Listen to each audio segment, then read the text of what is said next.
What's going on, YouTube? This is SG1 Sports, and it's time for our playoff projections on how the college football playoff rankings would look if they had rankings out today. Again, this is not my top 25. I'm doing it a little bit different from here on out.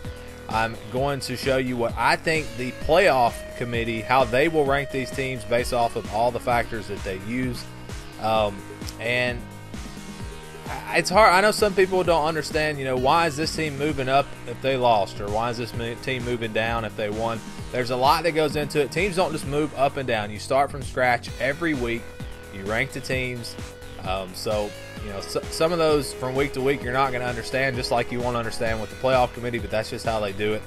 And I'm not going to get into all the details of how they rank these teams. You can go look it up on their website, and you can look at what they've done in the past and kind of figure that out for yourself. I'm also not going to do a recap this week, so we'll talk about some of the games here in this video. So here is the top 5, and we have some movement here. We have Alabama still at number 1. You look at the way they've been dominant in pretty much every single game. The problem for them, though, is the resume as far as the quality wins. They don't really have them. Florida State is probably their best win right now. Texas A&M, I guess you would say, on the road. But not any big wins. And if they had not been so dominant in every single game, they would not be number 1. But just nobody else has done what they've been able to do as far as the way that they beat teams. Okay, so we've moved Penn State up to number 2. And to me, again, still 2 through 4 are very, very even. There is not much difference at all in these 3 teams. I think you could make an argument that they could be ranked any different way. You could have TCU at 2, Georgia at 2. But I think they would go with Penn State. And it's not just the blowout win against Michigan that they just got, but the way that they went on the road and were able to beat Iowa in a very tough environment. And then that win against Northwestern, where they blew them out, is starting to look a lot better. Northwestern is looking like a pretty good football team. I know they struggled a little bit early in the season, but if you look back at it now, that Northwestern win looks pretty good. And so that's why I have them up there, because I think they have 3 quality wins now. Obviously, the Michigan one is the best. Georgia has the win over Notre Dame, but other than that, they don't really have anything. The thing is, though, that is the best win. That's the best win in college football right now. I think Notre Dame is looking like the best one-loss team. So, yeah, Georgia has the best win. They still have anything to go with it. TCU, the Oklahoma State win is very impressive. And then they have a win over West Virginia. But outside of that, they don't really have anything. So, that's why I have them ranked the way that I have them. TCU has not quite been as dominant as Georgia against some of the lesser competition. So, I think that's the way the committee would do it. I wouldn't be surprised if they put Georgia at 2 because of their win over Notre Dame. And Notre Dame up to number 5 now after a blowout win over USC. They've got 2 very quality wins over USC and Michigan State. And they weren't just wins, they were blowout wins. Those were big, big wins for them. And their only loss is a close loss to Georgia, who we have at number 3. So, yeah, Notre Dame is looking very good at number 5. So, Clemson is 6. We talked about them last week. I know that tough loss to Syracuse. Syracuse is looking like a quality opponent. They almost beat Miami. Their quarterback was injured in that game. I think the committee would look at that. They would take that into consideration. And I think Clemson still has some impressive wins this year. So I think they would still be at number 6. Oklahoma, they've kind of been not looking all that great as of late. But they still have that big win over Ohio State, a very quality win. So I think they still stay here just a little bit ahead of Miami and Wisconsin. I know both of those teams are undefeated, but again, they just have not really beaten anybody. Wisconsin especially. They haven't beaten anybody with a winning record.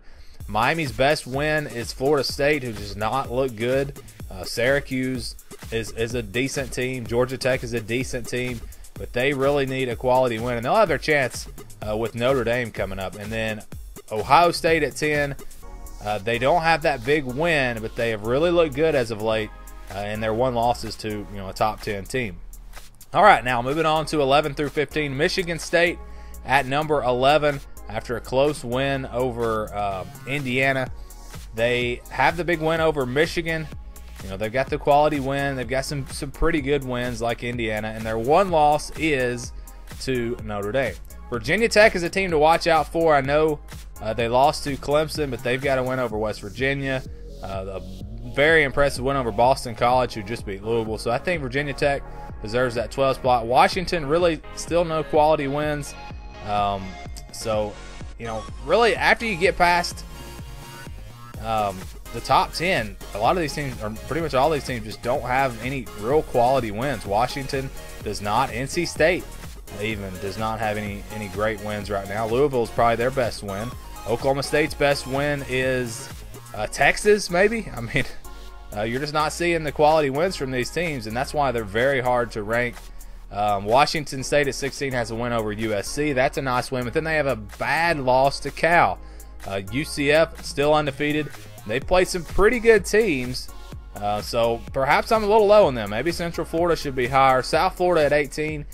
They haven't really played anybody, but they've really started to look like that dominant team and blow everybody out. Memphis at 19. They are looking pretty good after a nice comeback win over Houston. They're starting to string together some decent wins, but they do have that tough loss to Central Florida in a blowout.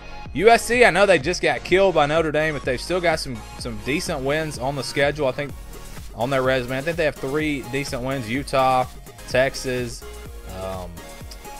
somebody else was in there as well. I can't even remember now. But I think USC was still hanging around here at 20, even as bad as they have played. There's just not a lot of great teams this year. If you look at it, there's a lot of parity. 21 is Stanford. They are starting to get it together. Auburn at 22. Again, both of their losses are to, you know, they lost to Clemson and then they lost to LSU in Death Valley, both in both Death Valley. So I think they just need to get a couple of wins. Texas A&M would be huge for them to boost their resume. South Carolina had a nice one over NC State, and they have the tough loss to Kentucky on there, and Florida not Florida, Texas A&M. Mississippi State at 24, blowout win over Kentucky this past week, blowout win over LSU, and both of their losses to Georgia and Auburn are to pretty good teams, but they were blown out by Auburn. I think that hurts them a little bit. That's why they're only at 24. LSU starting to get it together. That Troy loss still hurts, but they're starting to put together some nice wins, and they now come into the top 25. Iowa State, yes, they have the quality win over Oklahoma, a very impressive win, but then you turn around and see the loss to Iowa, and then they have another loss in there as well. So outside of Oklahoma, they really haven't done anything, and that's why you think maybe it was a fluke. But they did beat Texas Tech pretty easily this past weekend, so they're a team to watch. We'll see how they do moving forward. I think they get TCU this weekend. Texas A&M, I think the reason we're high on them is just because they competed with Alabama, but they really don't have any wins. Michigan doesn't really have any great wins. Purdue's about their best wins. San Diego State has some good wins, but they've got a couple of tough losses as well. Arizona at 30, I think that's a team to really watch out for. And again, we're going to go all the way through 50 here. These are the 50 teams that I considered, and I went very deep into their resumes and compared them. So, yeah, Arizona just needs one quality win. I think they'll really shoot up this list. West Virginia also, they just need that one quality win, and I think they will shoot up. Right now, they just don't have it. Texas Tech is their best win. Marshall, one loss only to NC State. They've looked pretty good, just one loss there, so watch out for them. Fresno State, 2 losses, but they were to Alabama and Washington. And they're coming off that win over San Diego State, so this is a team to watch out for. Virginia, a couple of losses now. This was not a good loss for them this past weekend to Boston College. I don't know how long they're going to stay in this list. Boise State at 35, lost to Virginia. That's why they're just below them, because they have pretty similar resumes. But yeah, you're starting to see some group of 5 teams sneak into this list. And again, watch out for that West Virginia team. I know you're not going to like, the West Virginia fans are not going to like them being all the way down at 31, but they just don't have that win. All they need is 1 or 2 quality wins, and they're going to be in the top 15. So it can change that fast. Kentucky at 36, tough loss to Mississippi State. They don't really have any great wins. South Carolina is their best win. Georgia Tech's best win is Wake Forest, I guess. Navy doesn't have any great wins, but they've been competitive in every game, even in their losses. Troy has the win over LSU, but then they have a tough loss to South Alabama. And again, it's very tough to determine these teams, because once you get out of those top 5 or 6 teams, everybody's hasn't looked all that great. You know, they've had good moments, they've had bad moments, and that's really what we're seeing. There's just not a lot of great teams this year. Northwestern at 40, a big win over Iowa. You know, one of their losses to Penn State. I think they may be our highest rated 3-loss team. I think they are here at 40.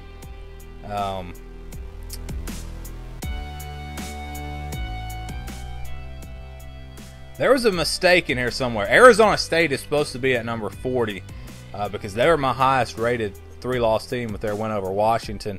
So somehow or another, Arizona State got left out. When I'm moving teams around, sometimes I guess I can make a mistake. So everybody should be moved down one spot.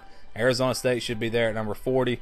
Iowa at 41, UCLA 42, Florida 43, Utah 44, 45 is Toledo. Again, these are not going to be great teams down this far. Iowa's really falling fast. Florida has fallen fast. UCLA was up there at one point.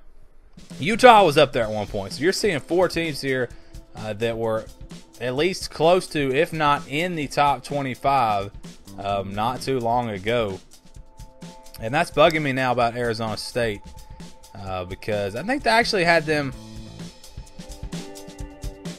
even higher than number 40. I can't remember for sure now. I believe I had them up there at like 35 or something like that because their losses have been to pretty good teams. And again, they got that win over Washington. So Arizona State fans, I'm sorry. I'll make sure I get it fixed next week. Minnesota at 46. They just haven't beaten anybody, even though they just have 3 losses. Appalachian State, Colorado State, Army, and Arkansas State round out the top 50. And I guess if you add Arizona State in there, Arkansas State would drop out of the top 50. But that's it. That's how I think the committee would rank these 50 or 51 teams. Again, I know there's a lot of debate on this, but we'll see next week. I'll have my projections, and we'll see just how close I get to the actual top 25 that the committee releases. Again, this is not my top 25. I would rank these teams a little bit differently, but based off of what the committee has done in the past and what they use to rate teams, I really feel like this is going to be very accurate as far as how they rank the top 25. So that's it for this week's video. Thank you for watching, and stay tuned for more here on the SG1 Sports YouTube channel.